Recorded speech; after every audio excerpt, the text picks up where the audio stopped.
We're back talking finance today with Gavin Martin from Cornerstone Wealth, and today focus on what to do with our accumulating long service leave. Gavin Martin, welcome back to 2020. Oh, g'day Neil, great to be with you. Gavin, for those of us that have had that privilege of working for a particular company or for our employer for more than 10 years, the likelihood is we've got some long service leave saved. What to do with it? That's the big question today. Yeah, a couple of different thoughts about long service leave. As I need to provide recommendations for clients about long service leave, particularly when they're leaving employment and often it's when they're retiring, there are a few different options for them. But before we get to those, retirement type options, there is an increasing scenario where people are taking long service leave and even long unpaid leave in their employment years, taking the opportunity to do the things that they want to do, the travel, etc., and then extending their work life a little bit longer if they need to then recoup some finances that they've spent on their travel. So that's an increasing phenomenon that people are actually doing that. But yeah, the other thing you need to think about if you're not going to use up your long service leave before you finish up work or retire is, should I take it as a lump sum or should I take it as paid leave over time?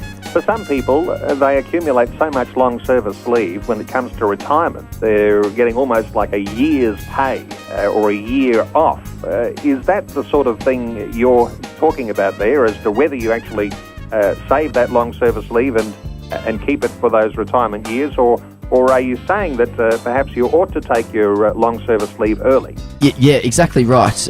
I think there's a case more so these days, and I guess it's tainted by the fact that I often meet clients who have missed out on the opportunity to spend their retirement years together as a couple doing the travel that they wanted to do because unfortunately one of the spouses has passed away, and rather than focusing on doing those things whilst they're physically able to and doing them together, they've put them off until their planned retirement date and then missed the opportunity to do it together.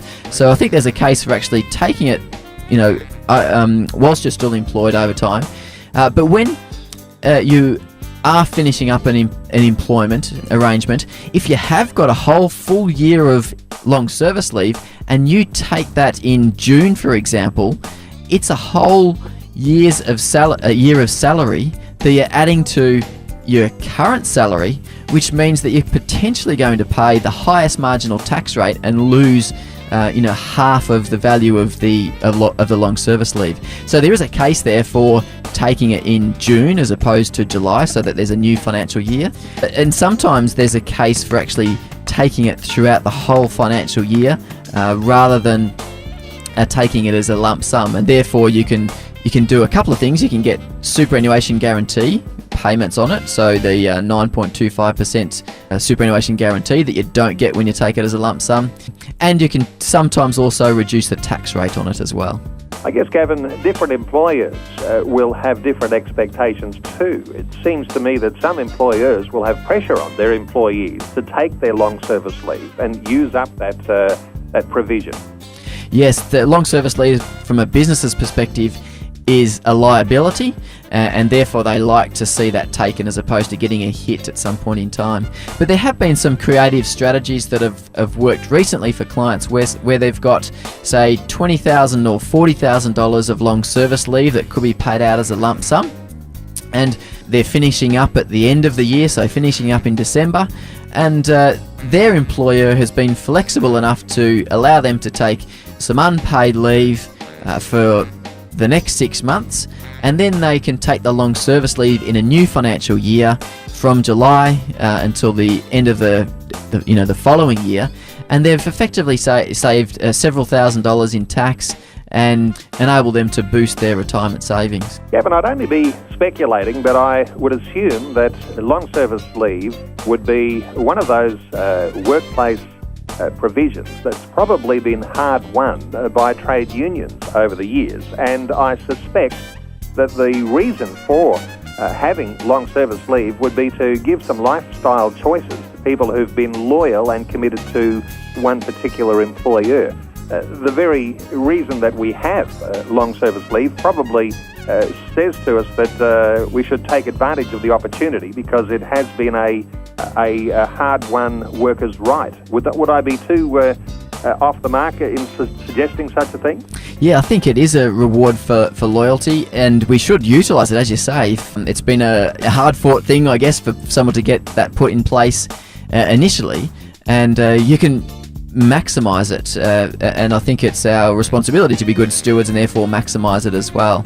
And often employers are happy to help you and maximise how much long service leave you get. And there's just one other scenario where it's best. We've talked about generally taking long service leave over time. There is one other scenario where it is best to take it as a lump sum, and that's when you're pension age and eligible for the pension, because if you take it as a lump sum, then you're able to start to receive the age pension, and that can generally provide a better scenario than taking it over time. Well, Gavin, always good getting your insights into these sorts of issues and thinking through the different scenarios that might present themselves when we're dealing with these sorts of issues in our lives. And for those who are still a little way off from qualifying for long service leave, there's something to look forward to. But once you get there and you've got the choice as to whether you take it or whether you hold on to that and eventually perhaps take that as a lump sum when you're retiring, that's a big decision I think you've got to make at the time. But I'll point people to your website, Gavin, at Cornerstone Wealth. You can Google Cornerstone Wealth and get in touch with Gavin Martin. There's also a link to Gavin's website on our 2020 page at vision.org.au. And of course, the types of scenarios we talk about, the advice that we're talking about is not advice that's intended to be for individuals. If you have a financial advisor you can talk to, they'll be able to take into consideration your personal circumstances. Gavin Martin, good talking. Thanks for being with us again today on 2020. Great to be with you, Neil.